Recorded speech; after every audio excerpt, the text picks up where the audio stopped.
I'm going to give up the booze.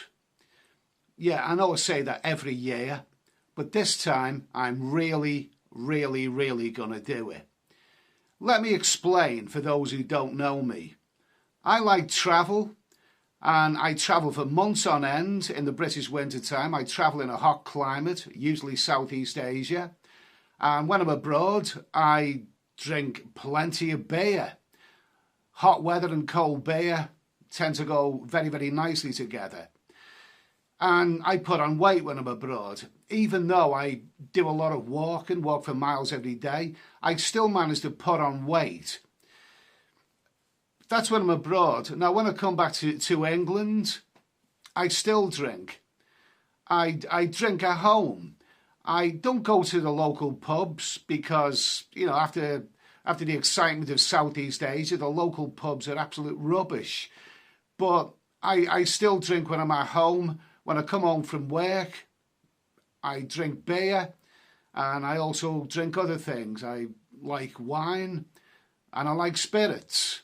So abroad or at home, I basically drink alcohol every night. Now, you may think, what's the point of drinking at home? I mean, what's that all about? Well, what's the point of doing anything? You know, what's the point of cooking yourself a nice meal? What's the point of anything? I drink because when I'm at home, and bearing in mind I'm a bit of a night owl, whatever I'm doing, whether I'm watching TV or relaxing or whatever I'm doing, even if I'm doing some work on the internet, I like the comfort of having an alcoholic drink beside me. I don't feel complete without one. I suppose you could call me a chain drinker. It's basically one after the other. Now, when you consider me being a night owl, if I start having a drink at 9 o'clock at night, you know, I could be awake until 4 o'clock in the morning. That's seven hours of drinking. Even though I don't drink in the daytime when I'm at home, 7 hours of drinking, 7 nights a week, that's quite a lot. And you have to realise that is a problem, a big problem. So where did all of this start? Well, if you want to know my history, when I was a young man, I only ever drank beer once a week, which was my Saturday night out on the town. I never drank at home. I was always a coffee-holic. Drank, you know, so many cups of coffee all the time at home. Well, I suppose that there's something worth mentioning there. You know, coffee keeps you awake at night time, whereas beer helps you sleep. You know, it's worth mentioning that. So maybe beer was a progression in some way. But the idea of drinking at home, where did all of that start? Well, that started, you know, when I was about 30 years old. And basically, it started when people develop an alcohol problem. Do you ever wonder, stop to think, where did all this start? Well, it actually starts in a moment. You know, just you can develop an alcohol addiction in a moment. And I think that's where mine started. I was about 30 years age, and I actually think I remember the moment quite well. So that moment when I think my drinking at home problem began, it was in Blackpool. I was 30 years old, and I was going through a strange period in my life, trying to find the right place to live. And somehow I found myself living in Blackpool for a brief while, you know, say no more. Blackpool with all of its entertainment, you know, a bit of an alcoholic culture, plenty of alkies in Blackpool, yeah. But I wasn't one, not really. And I was working in this restaurant part-time. And remember, this was a good little restaurant, you know, it was hot and sweaty and you know, good fun, nice vibe. And after work, all of us in the restaurant would sit around, hot and sweaty after the evening's excitement, and have a couple of cold beers, you know, courtesy of the restaurant owner, which was very nice. And it was like a nice little treat, and I always looked forward to that. Everyone did. And I went into work one night, and I was just told, like, there's only a couple of customers, so we're going to close early. It was a Sunday night and it was winter time. So I left the restaurant at about 9 o'clock early, and I kind of felt cheated. I was at that little treat later on, you know, sitting down for a couple of cold beers after work. And I was walking home and I thought, what am I going to do tonight? I've got nothing planned. Sunday night, it's winter time. And I passed an off licence. And I looked through the window and I seen all these beers there, you know, dark beers, lagers, whatever. And, you know, feeling cheated about, you know, that little treat that I didn't have. I thought, you know, I could do with a few beers and, you know, take them home. And that's something I'd never ever done before. I never ever bought beers and took them home before. I never ever done that. But I bought a few beers there and I took them home, and I just sat there drinking a few beers, and it's like it felt, you know, really, really good, you know, comfortable, having a few beers at home, a nice dark stout or whatever it was, and whatever. And I really, really, really think that was the moment. You know, not a good time in my life, not a great deal of things going right. And that beer, sitting at home with the beer, brought a bit of comfort, you know, to my not very good situation at the time. And I just thought to myself, I'm going to start having a few beers at home every night. And from that night on, I drank beer every night at home for the next 30 years. So that's it, really. It's the comfort of alcohol. There's very, very rarely, in fact, I can't even remember when I haven't had beer in the fridge. And it's not just maybe 3 beers, it's more like, 6 beers probably on average. That's 6 cans of beer a night. And I also like a bottle of red wine. And I like spirits. I like gin and whiskey and rum. I'm an omnivorous drinker. And like I said, I'm a night owl. So if that starts at 9 o'clock, you could be looking at 7 hours of drinking every night. I know these people say, you've got to take one day off the beer a week. 1 week in a month, all that kind of stuff. Never. It's every bloody night for me. Every night. Because, life is really, really boring without it. So I suppose that makes me a nighttime alcoholic. Maybe the word alcoholic is a bit harsh because I don't drink of a daytime. In this country, I don't drink of a daytime. When I'm in a hot climate, I do. But to me, an alcoholic is someone who drinks day and night and isn't capable of doing a job, of any sort. To me, that's what an alcoholic really, really is. But the fact is that I've had an addiction all of these years. It can start in a moment and it just goes on. And usually it's other people who notice it more than you do. But it's a lot of alcohol that I consume on a regular basis. And I don't want to be an alcoholic. So how does alcohol dependency start?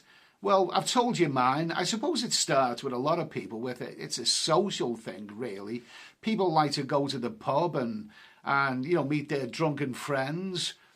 And every town, every city, every village has the same type of alcoholic, dingy pubs full of alcoholics. And, personally, I've never felt attracted to a place like that. I've never wanted to be a part of anything like that. This may sound absolutely bizarre, but I can't stand drunks. Your typical stereotypical drunk in a pub, who's annoying. You go into a pub and this slobbering drunk comes up to you. How are you bastard? How's it going? Great to see you. Oh, I can't stand that. Just go away. Go away. I mean, I think what it is that some people can handle their ale better than others. Yeah, I've never actually been one of those. I don't, get drunk and aggressive and slob. And I don't do that when I get drunk. Not really. I just can't stand stereotypical drunks. But so that's why I've never ever felt attracted to those pubs. I mean, I just don't like those pubs. I don't like drunks. I drink alcohol simply because the way a chain smoker has to have one cigarette after another. I mean, that's it basically. It's chain drinking, one after the other. I don't really feel comfortable at home without a drink available. So, like I said at the beginning, I'm giving up the booze. I'm really giving up the booze.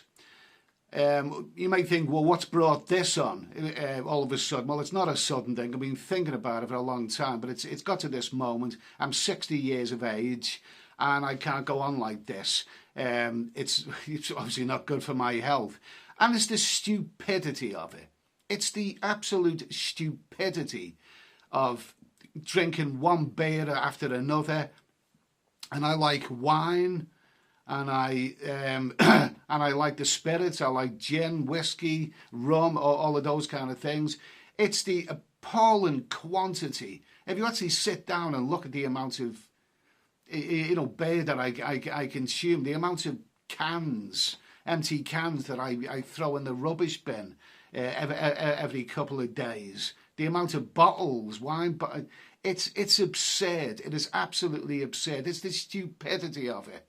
There is nothing clever about drinking. It's far cleverer to give up the booze. And also, mainly it's the health issue. I've tried to lose weight, I've tried to exercise, but it's totally unrealistic. You can do your exercise, bike, go running, walking, whatever you do. But if you're consuming so many cans of beer afterwards, I mean, it's all really, really pointless. Beer obviously piles the weight on you. Wine is even worse. Wine has got tons of calories in it. So it's and of course the cost of all of this. I'm sure that money could be spent in better ways. It's the absurdity of it. It's the stupidity of it, and you just gotta make a decision, and it has to stop.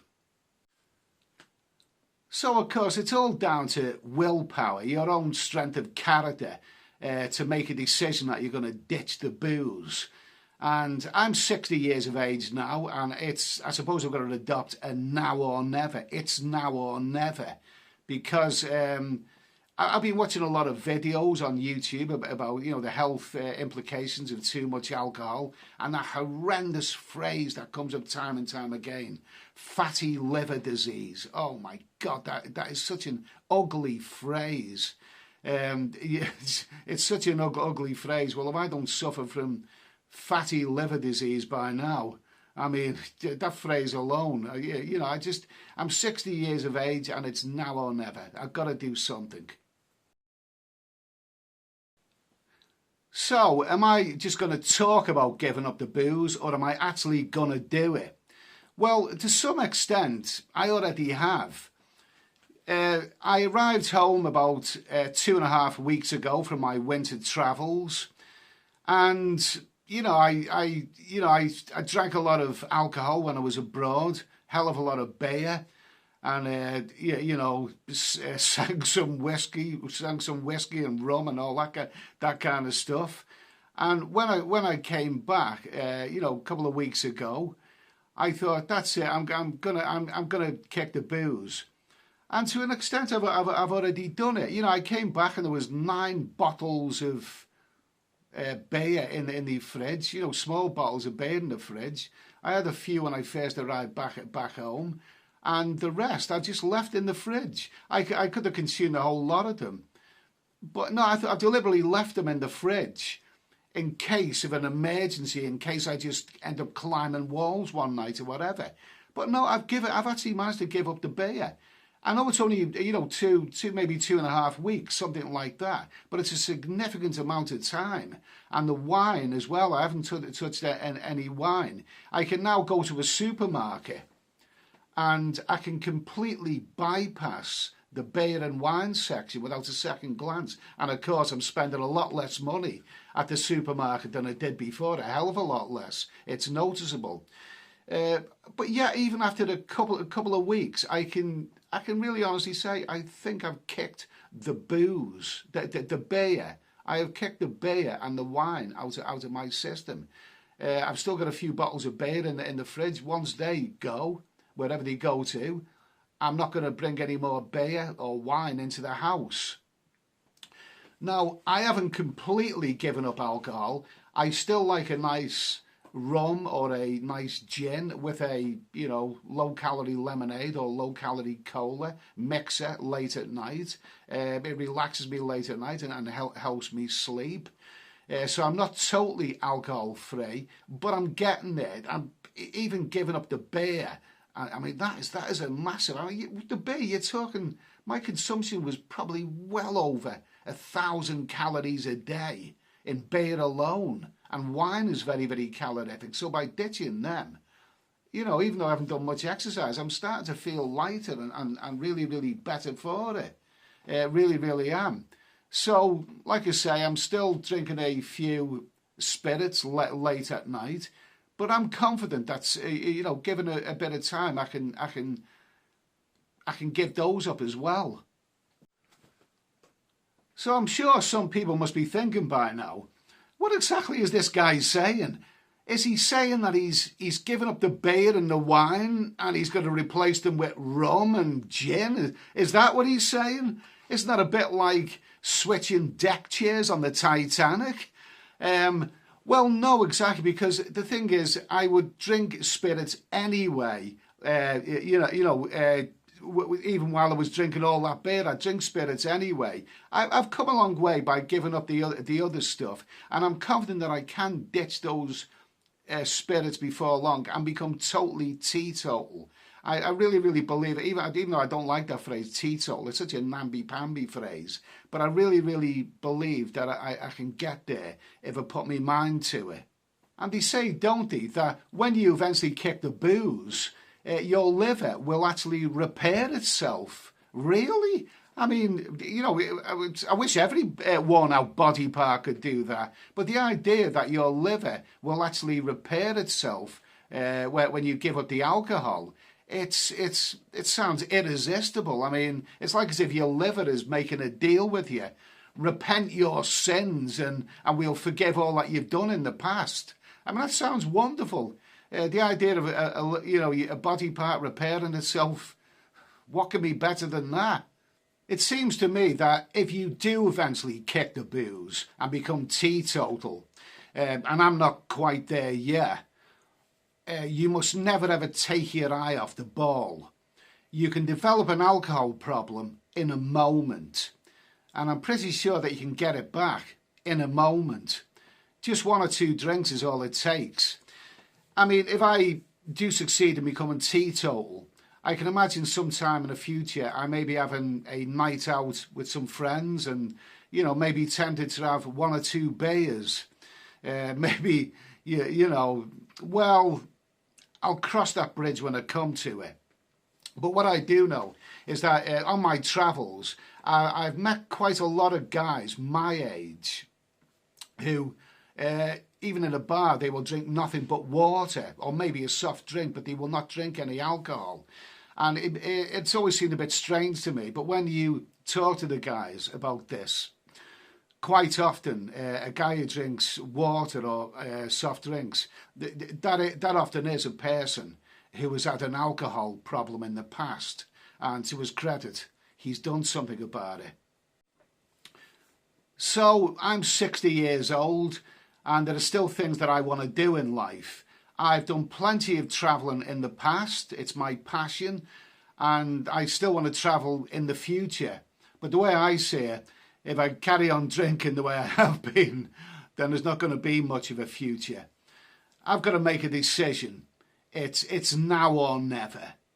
Do I want to be a healthy, active old man? Or do I want to end my years as a slobbering, mouthy, stinking drunk down at one of those dingy pubs? Well, I've made my decision. Thanks for watching.